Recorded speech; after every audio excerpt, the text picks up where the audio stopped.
The late 70s into the early 80s, a transitional period in time that marked the switch to many different things. Gone were the days of counterculture and rock and roll, and in were the days of Reaganomics and hip-shaking disco. One other transition that was taking place during this time was in the music industry, with the transition from the punk genre to a new wave of music. One of the bands that spearheaded this change was Talking Heads. Welcome to the Talking Heads Iceberg, where I will attempt to go over all of the information that is listed here and explain them to the best of my abilities.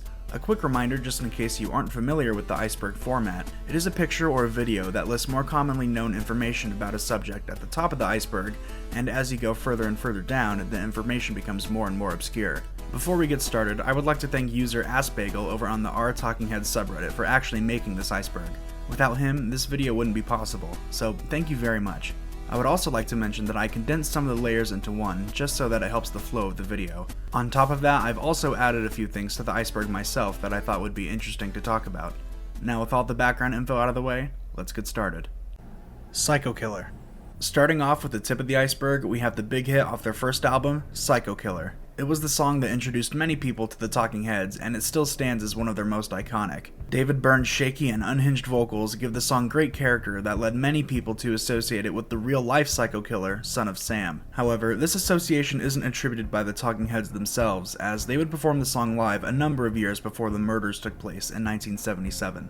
Once in a Lifetime and music video.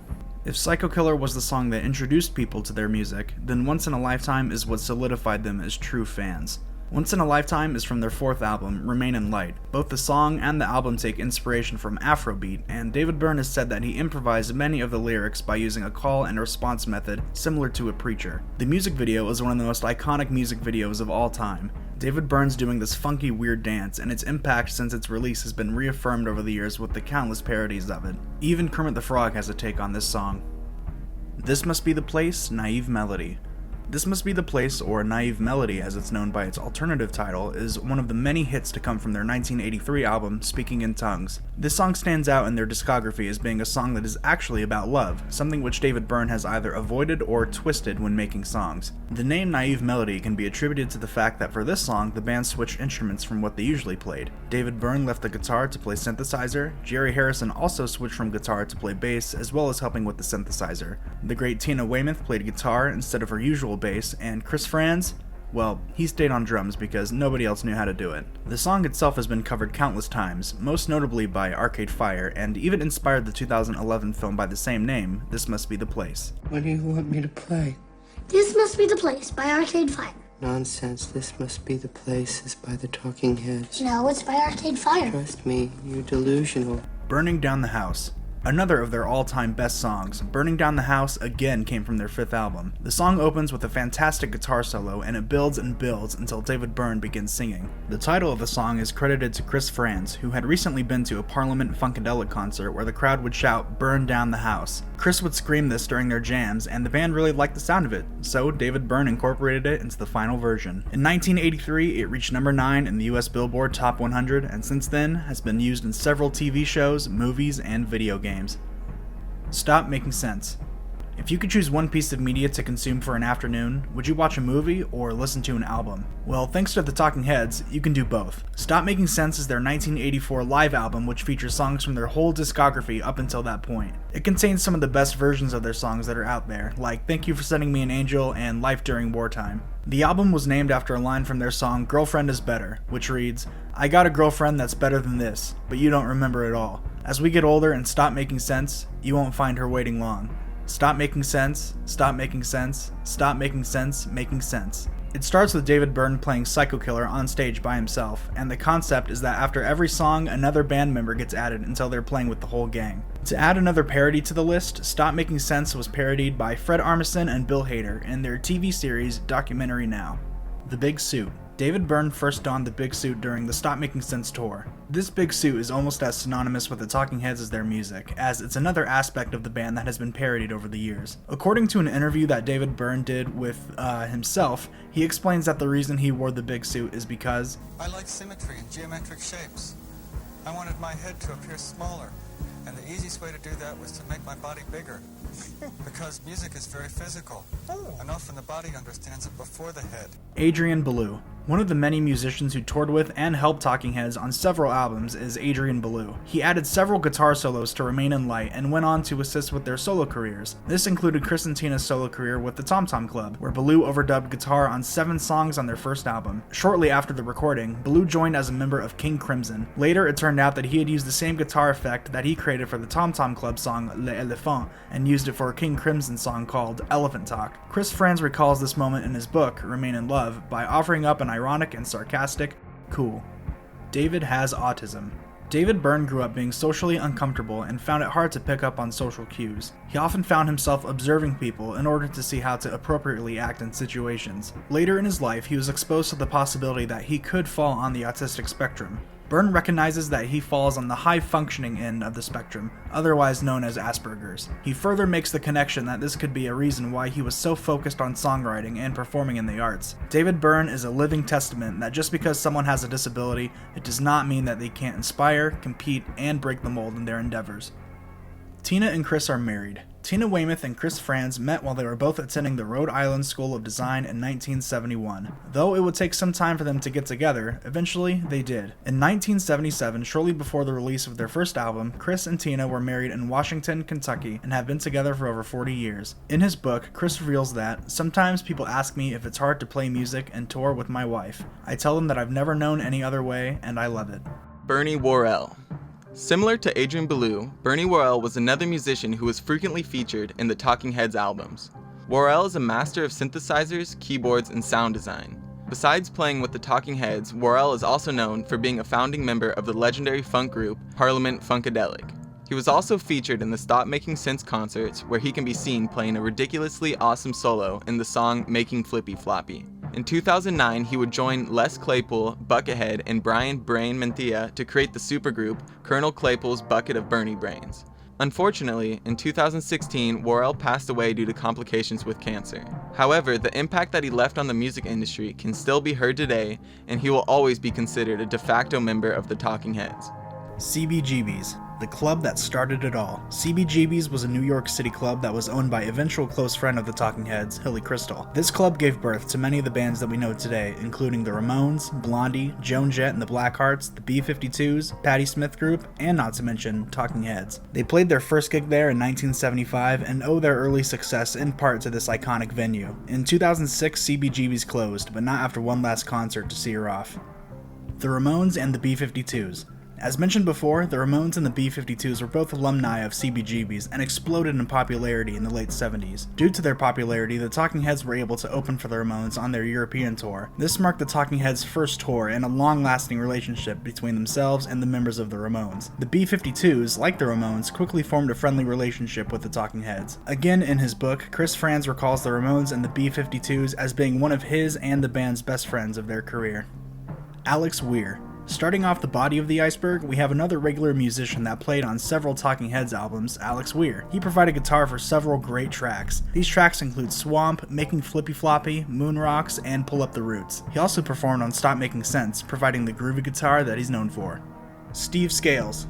The extended Talking Heads lineup seemed to have every area covered, but what about percussion? This is what the skillful Steve Scales brought to the table. His involvement with Talking Heads goes from Remain in Light all the way to Little Creatures. He was also prominently featured in Stop Making Sense and helped Chris Frantz lay down some awesome percussion segments. As a side note, he's one of the only people to not have a dedicated Wikipedia page, so get crackin', people.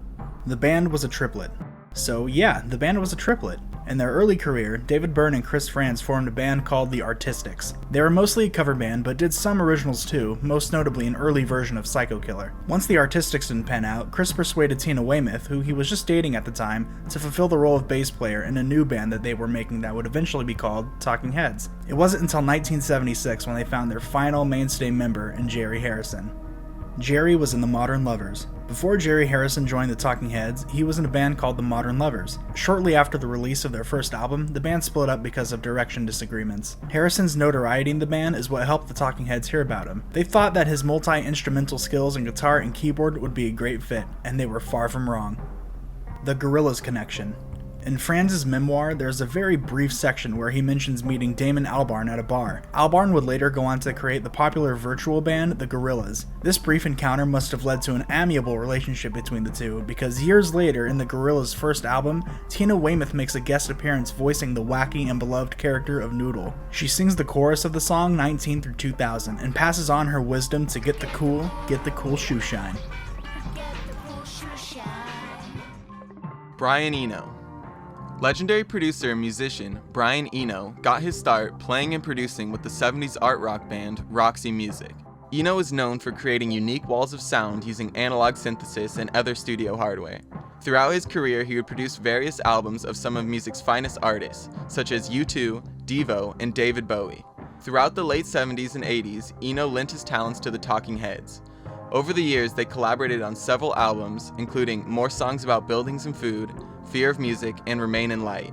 Eno's work with the band produced some of the best music in their discography, with Remain in Light arguably being the greatest album by the Talking Heads.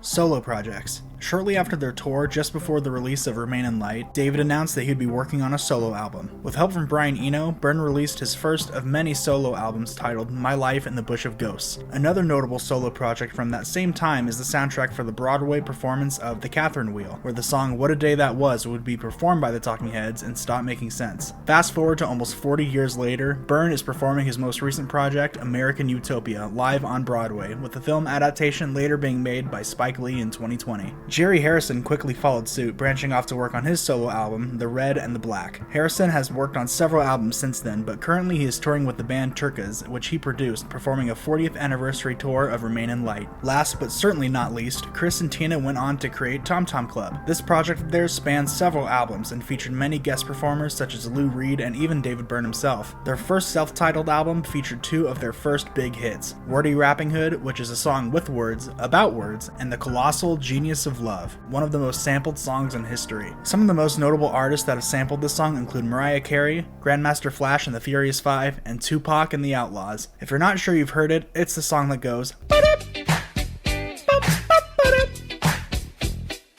backup vocalists. In a number of their songs, Talking Heads use some very talented backup vocalists to add just that extra bit of flair. There have been a number of talented backup singers that gave them their chops over the years. Daulette McDonald sang along with Byrne on several songs in Remain in Light, and both her and Nona Hendrix sang on their 1982 live album, The Name of This Band is Talking Heads. Speaking of live albums, Edna Holt and Lynn Mabry were prominently featured on Stop Making Sense. As a final mention, I wanted to include the Sweet Breaths, also known as the Weymouth Sisters. They provided the backing vocals on their song Air in Fear of Music. True Stories, the movie. While the Stop Making Sense movie is simply a live concert, True Stories is a film in the traditional sense of the word.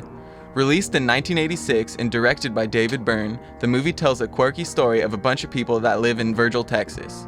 John Goodman plays one of the central characters of the film, which was one of his earliest acting roles. Byrne also plays a central character and serves as the movie's narrator. Throughout the movie, the rest of the band makes cameos as well, although they are a bit difficult to recognize at first. The film was released alongside the band's seventh studio album of the same name and features songs from the album. David made the Speaking in Tongues art at home. The topic of the cover art for Speaking in Tongues is an interesting one. Something that surprised me was that this was not supposed to be how the album looked. Originally, David Byrne proposed the idea of having painter Robert Rauschenberg creating the album art himself. Byrne was moved by his previous paintings and came to Rauschenberg with the idea. To Byrne's surprise, Rauschenberg happily agreed, and then began creating. This ultimately led to the composition that you see here. Pretty different from the one that we ended up with. So where does Byrne painting the album cover art come into this? Well, due to production issues, the design that Rauschenberg created only had a limited run of 50,000 copies. Obviously, 50,000 copies wasn't going to cut it. So, like any good artist, David decided to paint the alternative album cover art himself. This is the one that most people know today, and is the cover that is presented when looking at the album online. If you're looking for the Rauschenberg art yourself, the vinyl is being sold on eBay around the $100 price. Happy hunting if you're trying to pick one up for yourself. More Songs About Buildings and Food cover art consists of over 500 Polaroid photos. On the topic of album covers, another interesting one is the one from More Songs About Buildings and Food. At first glance, it just looks like a picture or a painting with the main band. However, it's actually composed of over 500 smaller pictures. This type of picture is called a photo mosaic and was done by artist Jimmy DeSanta. As a result, DeSanta created one of the best Talking Heads album covers. Definitely better than 77 at least. Tina and Chris are ableist. This is referring to a number of comments that Tina and Chris have made towards David over the years. I wanted to know exactly what it was they said, but after doing hours of research, I couldn't find any particularly damning evidence of them being ableist. I kept coming back to this Tumblr post that highlights a few screenshots of what they said. The only problem I have with this is that I wouldn't exactly call Tumblr a reliable source. There's not a date for when they said these things, if they said these things, and the bottom picture has the name blacked out, so I can't be sure if that is even supposed to be Tina. However, with that being said, I don't doubt that they said these things. They worked with David for over 15 years and have had to do business with him for longer than that. That's a long time for them to say something negative about him. Though it's unacceptable to judge someone by their disabilities or physical appearance, I feel like they're more so bashing David as a person rather than being ableist people. In that same Tumblr post, the user mentions that Tom Tom Club played a gig for an autistic charity. That sounds great until the user says that that particular charity is funded by Autism Speaks, an organization that to my knowledge is looked down upon in the autistic community. So I found this article that is written by a mother of a child who is autistic, with her being autistic as well, who says that well-meaning folks do marathons and fundraisers for the popular organization not knowing the sad truth. I think that this would apply here in that case. I just can't see Tina and Chris doing a fundraiser that is deliberately hurting people who have autism. Furthermore, in a Rolling Stone interview that came out in 2020, Chris talks about David being autistic and says that, "I didn't even know what autism really was back then. I knew extreme autism, like almost retardation, and people that sit in a corner and rock back and forth. I knew about that, but I didn't know about a thing called the spectrum and that there is such a thing as high-functioning autism. I had no idea, but we always knew that there was something going on with David that gave him a different kind of demeanor than everyone else. It also gave him a different perspective. For example, the song Don't Worry About the Government. Who would write a song like that? It was so unique and so charming, such a unique perspective for a songwriter. I felt like, whatever it is that David has, it's good." Chris admits his own ignorance on the subject, and while some may get held up over the fact that he used the R word, he did not say it as a slur, rather he used it in the sense that it used to be the correct medical term that people have used in the past. Could he use a vocabulary adjustment? Absolutely, but the man is 70 years old. Give him a break. Merriam Webster defines the term ableism as discrimination or prejudice against individuals with disabilities. I think that it's a bit of a stretch to label Chris and Tina as ableists, rather they were just being critical and hurtful towards someone who they've known for a big part of their lives. There's no evidence that supports that they are this way to all people who have autism. Update: I did find an article from Salon from 2003 that confirmed that Tina Weymouth did allegedly say those things about David. I don't want to be the one to label other people, so I'll let you guys decide for yourselves. David burned blackface.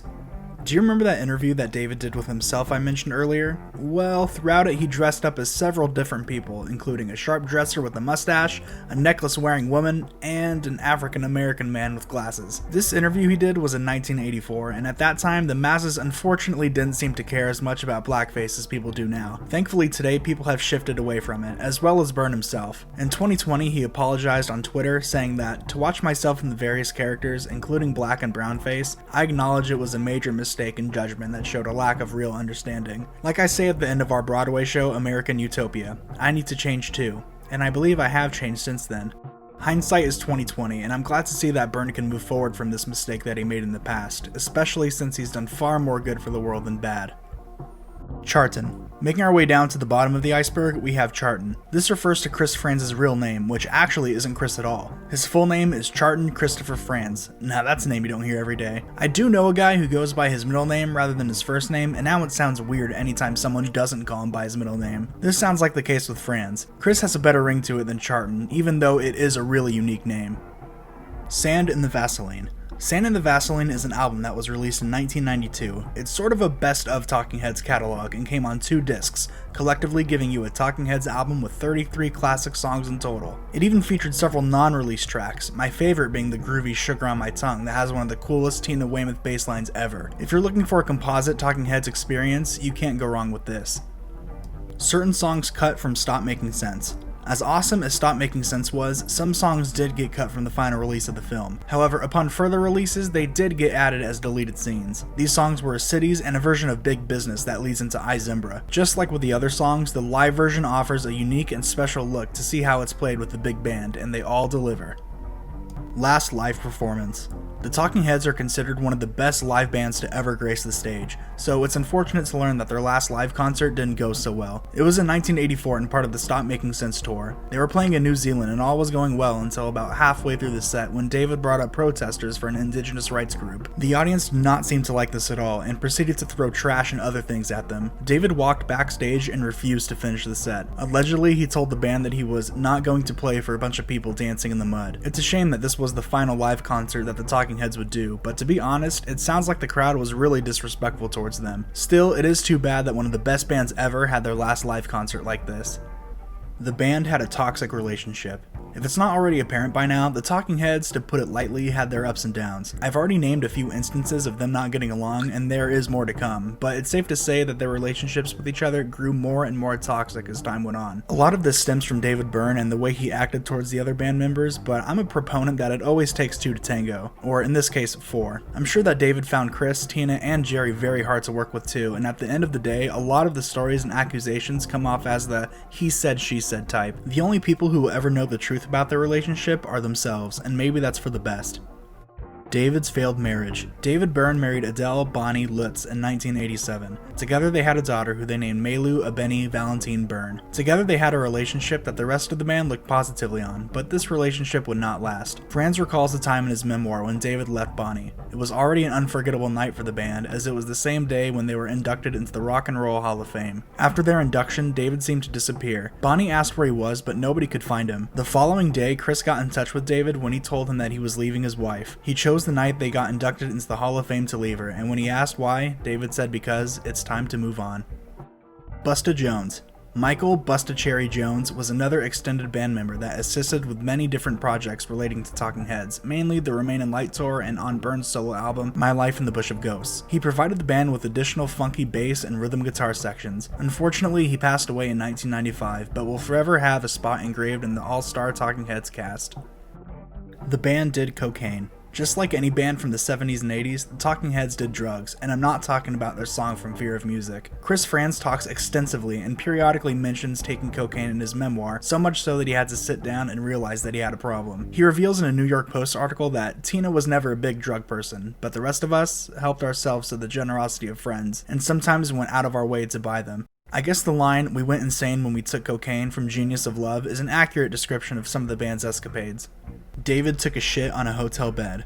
This is a crazy one. Remember when I talked about some stories being more of the he said, she said type? Well, this may be one of them. This is also from Frantz's memoir, though it has been reported elsewhere. Apparently at the end of one of their tours, the band was exhausted, so they stayed the night in a hotel before returning to New York. Since they were all tired, they left do not disturb signs on their hotel doors. However, when it came to David, some employees may not have gotten the message. This is a direct quote from Frantz's book. David had yanked the phone out of the wall and then hit his head on an open cabinet door. In a fit of anger, he had smashed some furniture too. Many years later, we would be told that David had left a turd on the bed with a message for the maid. Wow, how charmingly rock and roll of him. This story is crazy if it's true. While Chris and Tina wanted to believe it was a rumor, at this point they seem a little on the fence about it. It definitely isn't out of the realm of possibility. The chimp on Naked killed its trainer. Submerging into the depths, we start with pure evil. Look at that monkey, holding that flower like it's offering up peace. That couldn't be any further from the truth. In all seriousness, I couldn't find anything that could confirm this, and I think that it's just a crazy myth. It sounds pretty similar to the MGM Lion legend, but in any case, it's an interesting thing to think about. The Feelings doll is cursed. Another obscure myth is that the doll featured on David Byrne's album Feelings is cursed. I couldn't find any weird occurrences surrounding the doll or the album, although there is a song from the album called Wicked Little Doll. The song does have a sort of spooky vibe to it, and I guess it's the same doll that's on the album cover, but I think the only thing that David is cursed with is having a successful career. The Heads, band and album. This is one that I only found out about recently. It's sort of a solo project, but the only thing solo about it is that David Byrne is missing. The Heads is a band composed of Jerry Harrison, Tina Weymouth, and Chris Frantz. They only have one album, and it features a bunch of guest singers including Debbie Harry of Blondie, Gordon Gano of the Violent Femmes, and Andy Partridge of XTC. If you haven't heard it, I would give it a listen. They have some pretty weird lyrics to their songs, and if I could recommend one, it would be No More Lonely Nights. With that being said though, I do think the album is a pure example that the Talking Heads were at their best when they were playing together as a group. If one element was missing, it just wasn't the same. Subliminal messages in the Little Creatures album cover. Little Creatures is the Talking Heads' sixth studio album and has hit songs like The Lady Don't Mind and Road to Nowhere. Another standout from this album is the art itself. It gives off a very earthy vibe and incorporates themes of peace and has religious elements, but something that you might miss on a first glance is that there are little messages tucked away in the art. Here are a few standouts. Just a cabin in the corner. There will be peace in the valley someday. There is an eye from on high watching you. My favorite though is this one right here. David Byrne is now on TV. I am listening to him while painting this art, 3:15 past midnight, April 12, 1985. This is my 411th piece of artwork by Howard Finster from Goin' Visions of Other Worlds, Beyond the Light of the Sun. David's Bass. David's Bass is an obscure, unreleased demo track that they produced for Remain in Light. It was later thought to be used for Naked, but again, it didn't make the cut. However, it eventually did get released with vocals and additional instruments and premiered on Sand and the Vaseline as Gangster of Love. The Woods Gary Gallery Incident. This takes place during the very early days of the band when they were known as the Artistics, before Jerry Harrison. David and Chris were going to play at an art gallery for their school, which would feature their art as well as other students. They had a sign advertising it on their campus that said that there would be free cocktails. The school ended up canceling the project, fearing that it would get out of hand with the students drinking. So the band and the artists left the venue, except for David, where he allegedly returned to the venue and started to let people in. He did this only after moving the other students' art, which was arranged equally across the floor to the sides and showcasing his own art front and center. Again, who knows if this is true or not. It is a crazy story though nonetheless.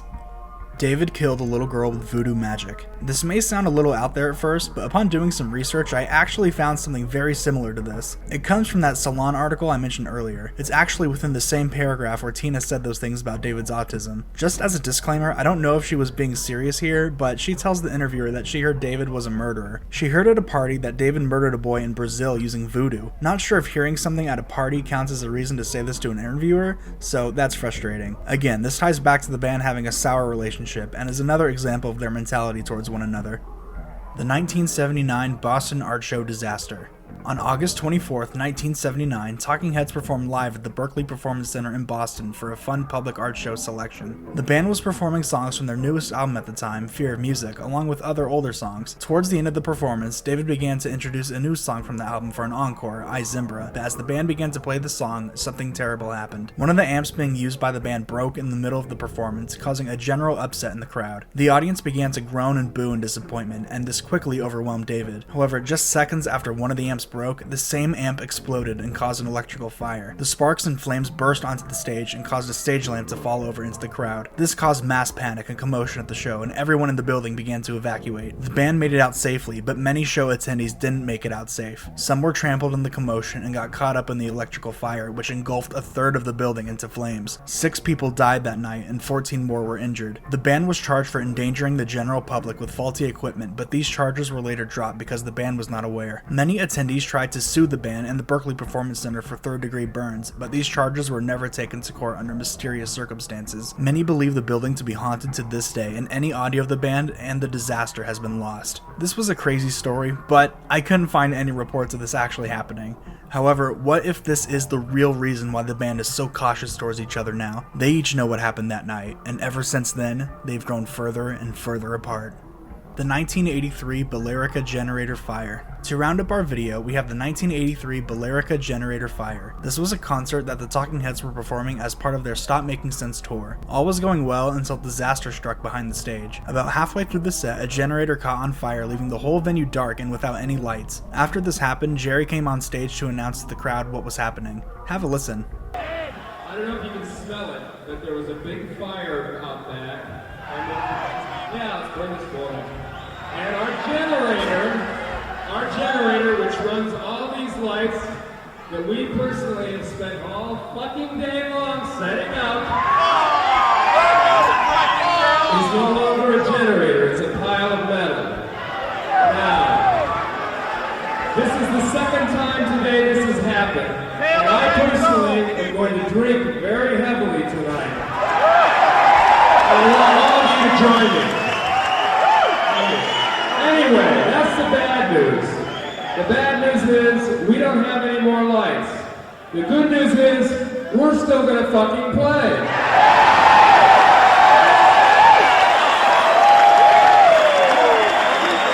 Jerry certainly has the skill to bring the audience together when things go bad. Like with all good performers, the show must go on. Fittingly, the next song they play is Burning Down the House. Now that's what I call a class act. So that's the end of the Iceberg. I wanted to take a minute to thank everyone who made it to the end of the video. A lot of work and research went into it, and I appreciate all of you who stuck around. Again, I want to thank Assbagel for creating the Iceberg, and to my good friend Cole from Town and City who helped me with the narration. You can find both of their socials in the description below, and please check them out if you have the time. This video would not have been possible without them. Lastly, I want to thank the Talking Heads. They are my favorite band of all time, and I'm glad that they left behind a legacy that can bring all of us together. I know this is sort of a different video for my channel, so please leave a comment and tell me what you think. Did I forget anything? Let me know down below. Also, if you'd like, please consider subscribing. Seeing the interaction with my channel motivates me to keep making videos, and it always makes my day. This has been Vizbi, and I'll see you all next time. Bye!